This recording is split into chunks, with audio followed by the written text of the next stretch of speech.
दीजिए, माफ कर दीजिए मारे को। ये तो अब मुमकिन नहीं होगा, क्योंकि मैं अब जब जब तुम्हारा चेहरा देखूंगा तो मुझे तुम्हारा धोखा याद आएगा। So now if you please, मेरे कमरे से निकल जाओ, और आज के बाद मुझे कभी भी अपना चेहरा मत दिखाना। देव सर, आप मारे को कड़ी से कड़ी सजा दे दीजिए, लेकिन ऐसे बोल मत बोलिए। क्यों? बुरा लग रहा है? मुझे जो बुरा लगा उसका क्या? प्लीज ये ड्रामा बंद करो और यहां से जाओ। तुमसे बहस करने के अलावा मेरे पास और भी बहुत काम है।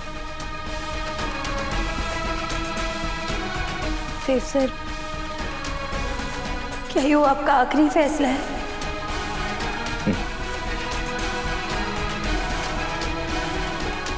आप हमारी शक्ल नहीं देखना चाहते? कभी नहीं।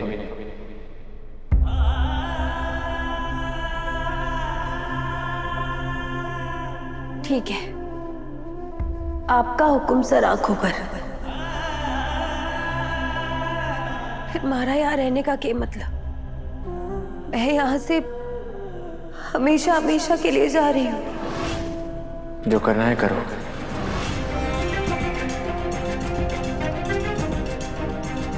ठीक है, अब हमारे वापस मोगरे लौट जाने में ही सबकी भलाई है।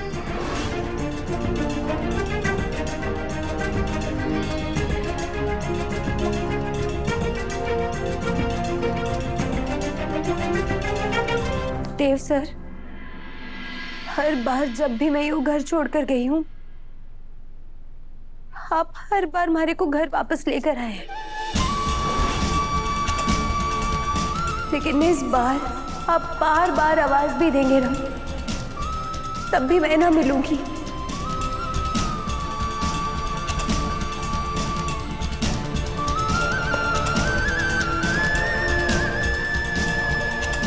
चलती हूँ, आप बस खुश रहिएगा।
तुम मेरे मन और नजर दोनों से उतर चुकी हो। निकल जाओ मेरे कमरे से। आज के बाद मेरे कमरे में कभी पैर भी मत रखना। दोस्ती के सारे हक खो दिए हैं तुमने, का मुझे जिंदगी भर याद रहेगा। निकल जाओ मेरे कमरे से।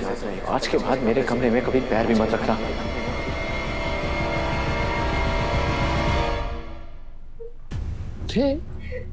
छुई, सब ठीक है ना?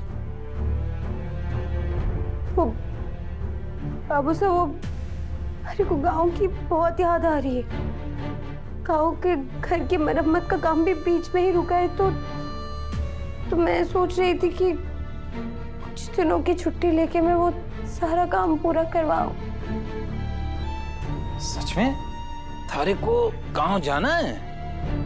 बाबू साहब, मन हो ना हो, पर जब देव सर ने हमारा चेहरा देखने से मना कर दिया, तो हमारा यहाँ के काम।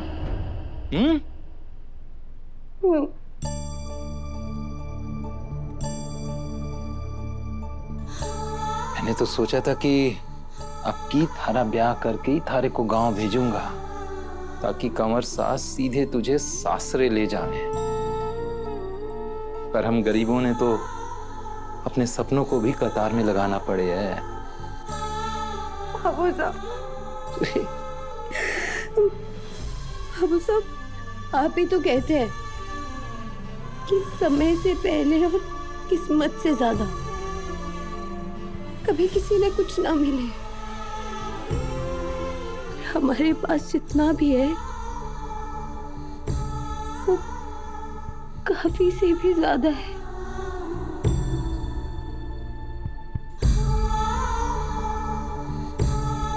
बाबू साहब, मैं कह रही थी कि मैं कल सुबह ही गाँव निकल जाऊं। अरे फिर तो जल्दी से सामान बांधना पड़ेगा, सवेरे टाइम ना मिलेगा। देव सर, आपकी हर इच्छा पूरी करना हमारा कर्तव्य है। आप हमारा चेहरा भी ना देखना चाहते तो अब मैं कभी मोगरे से लौट कर ना आऊंगी, कभी आपको अपना चेहरा ना दिखाऊंगी।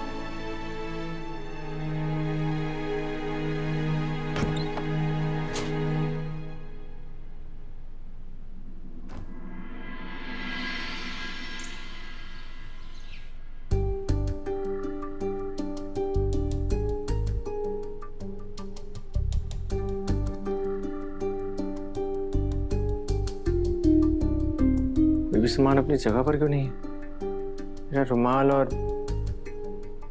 मेरा वॉलेट वो तो इसी टेबल पे रखा रहता था ना।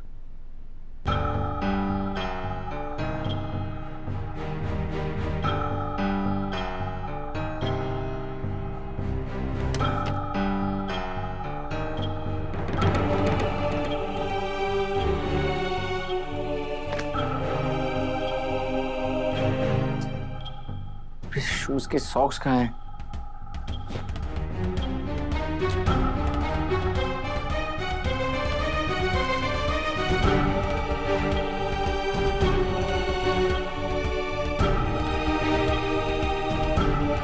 गलत था मैं कि वसु के बिना सब मैनेज कर सकता हूं।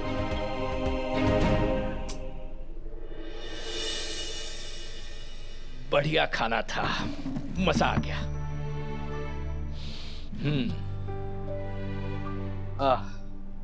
देव नाश्ते पे क्यों नहीं आया? मासा, वो भाई साहब ऑफिस में ही ब्रेकफास्ट करेंगे।